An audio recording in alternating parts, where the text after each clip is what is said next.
Let's get weird into it. Number 9. Honey-Glazed Wounds. Let's talk about honey. To you, it's that sticky stuff you put in tea when you have a sore throat, or what cartoon bears risk life and limb for. To a medieval peasant with a gaping wound from a poorly aimed farming tool, it was basically liquid gold, and not just because it tasted good. Before the invention of antiseptics, getting any kind of deep cut was a game of Russian roulette with infection. The prevailing medical theory was that you should just slap some mud and a questionable herb on it and pray to a saint who specialized in not dying from sepsis. But some people knew better. They used honey. Imagine you're a 12th century blacksmith who just introduced your hand to a hot piece of iron. Your local physician, who probably moonlights as a barber and thinks the Four Humors are a comedy troupe, would want to bleed you. Instead, you go to the village wise woman, who just slathers your burn in honey and wraps it in clean linen. You'd probably think she was just trying to make you a tasty snack for the local wildlife, but you'd be wrong. Honey is a natural antimicrobial and antibacterial agent. It's a supersaturated sugar solution, which means it's a terrible place for bacteria to live. Through osmosis, it literally sucks the water out of any bacteria that dare to set up shop in your wound, causing them to shrivel up and die in a tiny, dehydrated scream. On top of that, it contains small amounts of hydrogen peroxide, which is nature's very own cleaning agent. Modern science has confirmed all of this, and medical-grade honey is now used in wound dressings for burns and chronic ulcers. So while your ancestors were using it because it was a gift from the gods, they were accidentally employing some pretty advanced microbiology. Basically, they were fighting microscopic monsters with bee vomit and winning. Number 8. Maggot Medicine. Alright, picture this. You've got a nasty gash on your leg that's starting to look less like a science experiment gone wrong and more like a biohazard. It's festering, it smells like forgotten leftovers, and your medieval doctor, a man named Bartholomew, whose only medical training was watching a pig get butchered, approaches you with a look of grim determination. He doesn't reach for a soothing balm. He reaches for a jar of wriggling, pulsating maggots and dumps them directly onto your open wound. Your first instinct is probably to scream. Your second is to check if you accidentally time-traveled into a horror movie. But hold on, because Bartholomew the Butcher Doctor is onto something. For centuries, military surgeons on battlefields noticed a bizarre phenomenon. Soldiers whose wounds became infested with maggots often had a much better survival rate. They healed cleaner and faster than the guys whose wounds were kept pristine. It was a disgusting, counterintuitive observation, but a correct one. These little protein-powered surgeons are incredibly picky eaters. They only consume necrotic or dead tissue, leaving the healthy living stuff completely alone. They are nature's most efficient and precise cleanup crew. As a bonus, their saliva, and yes, I'm sorry I made you think about maggot spit, is packed with antimicrobial enzymes that kill off harmful bacteria like staph and strep.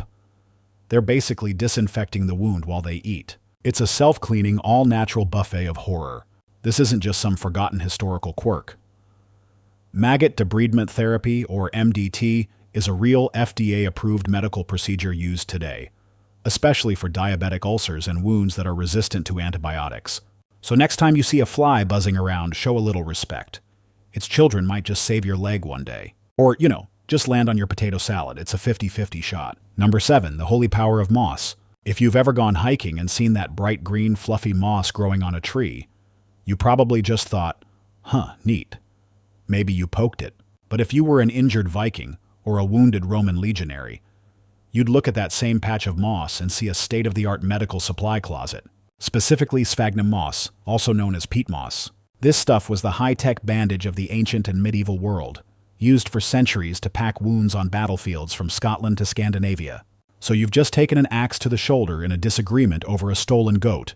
You're bleeding everywhere. Your buddy doesn't wrap your wound in some dirty old rag, which would be like sending an engraved invitation to a gangrene party.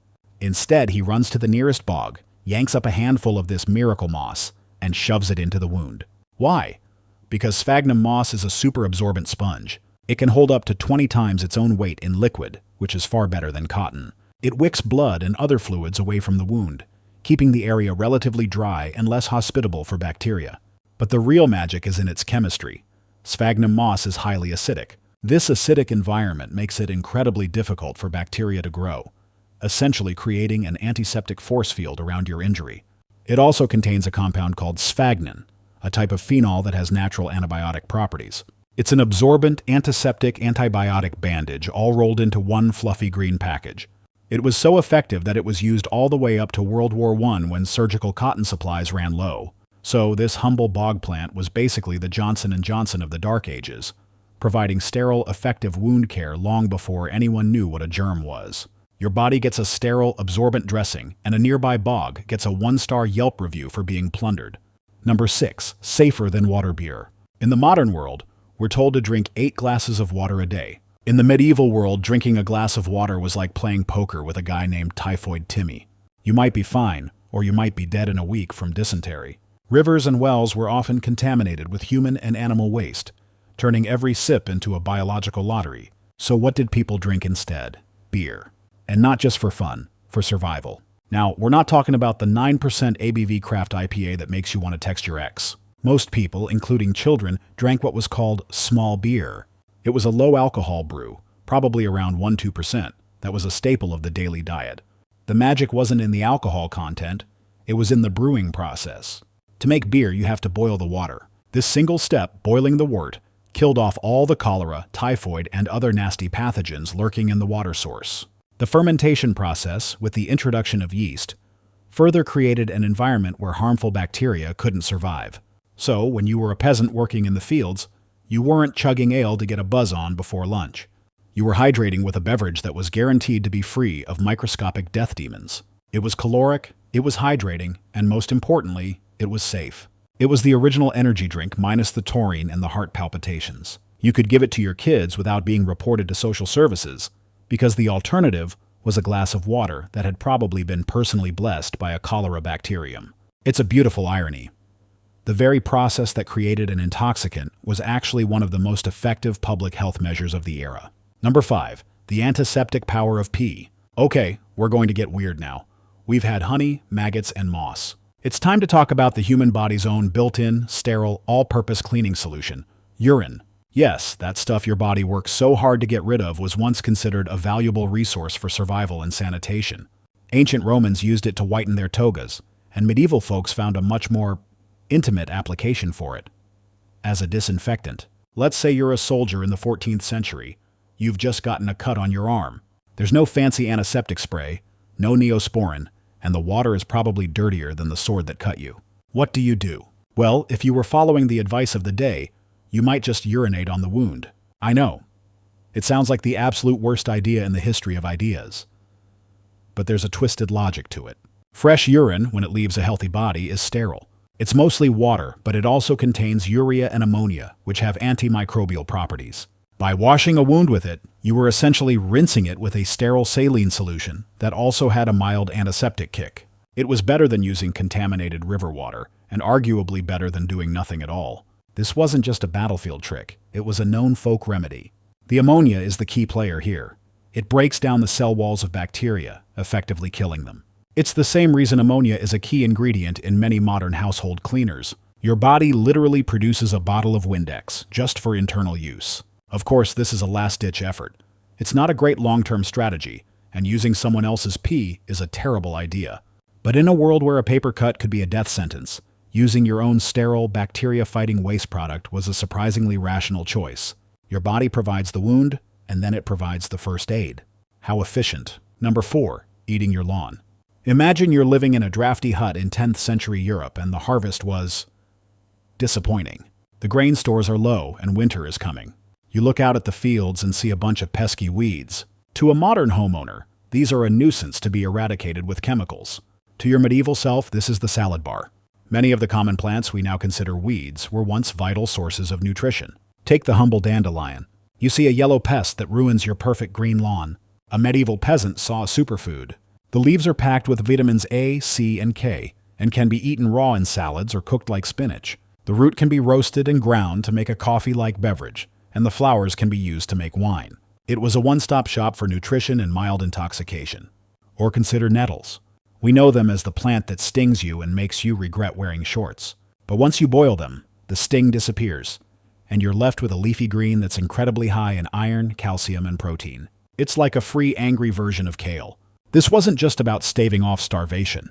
It was about preventing deficiency diseases like scurvy. Long before anyone knew what vitamin C was, people knew that eating certain green things in the spring, like wild garlic and chickweed, made them feel better after a long winter of eating nothing but dried meat and bread. This knowledge of foraging was a critical survival skill passed down through generations.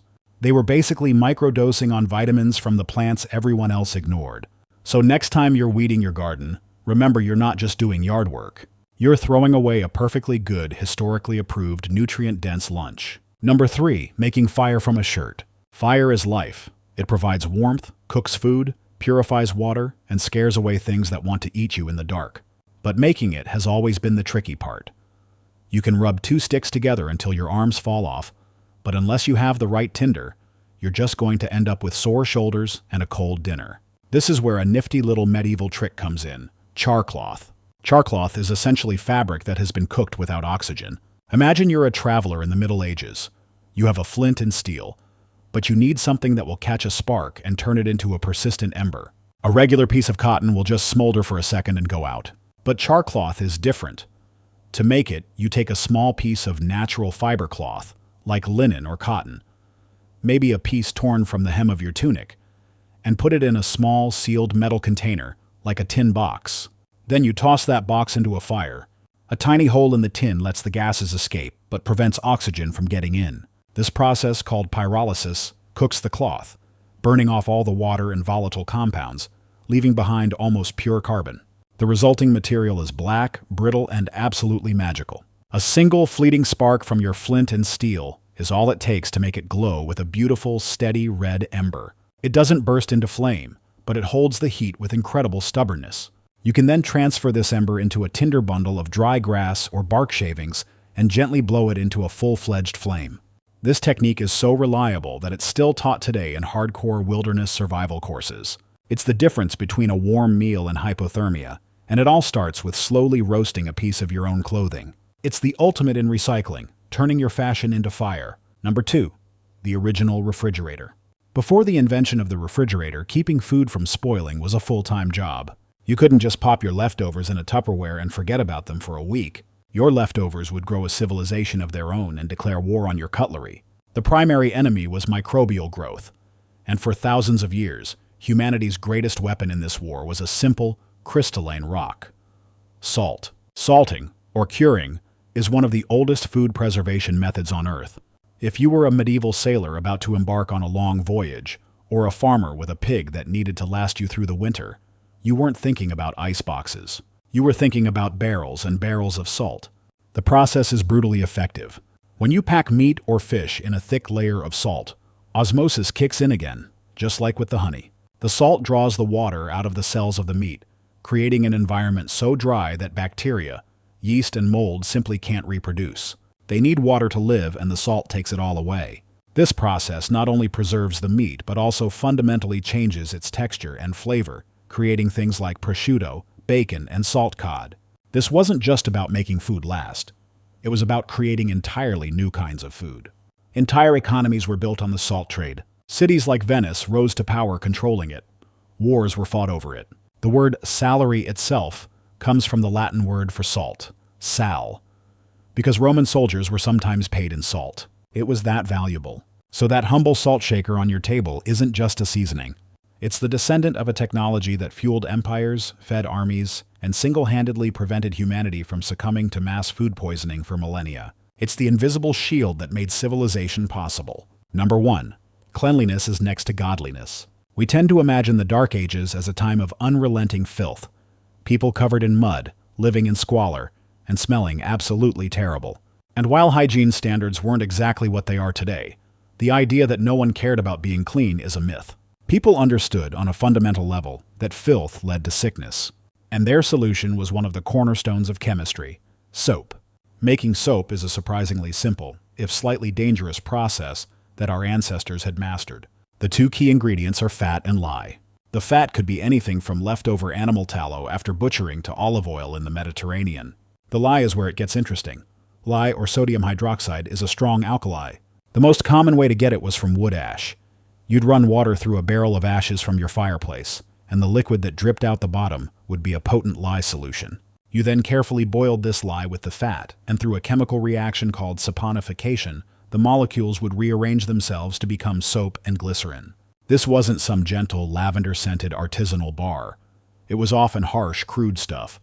But it worked. Soap molecules are fascinating. One end is hydrophilic, meaning it loves water, and the other end is lipophilic, meaning it loves oil and fat.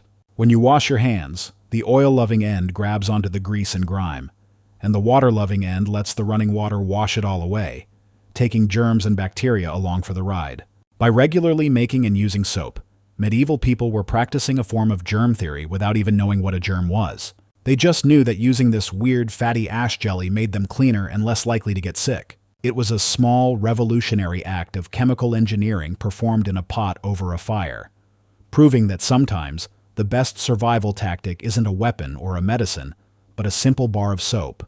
That's all for today. I'll be making similar videos in the future. Subscribe to see them.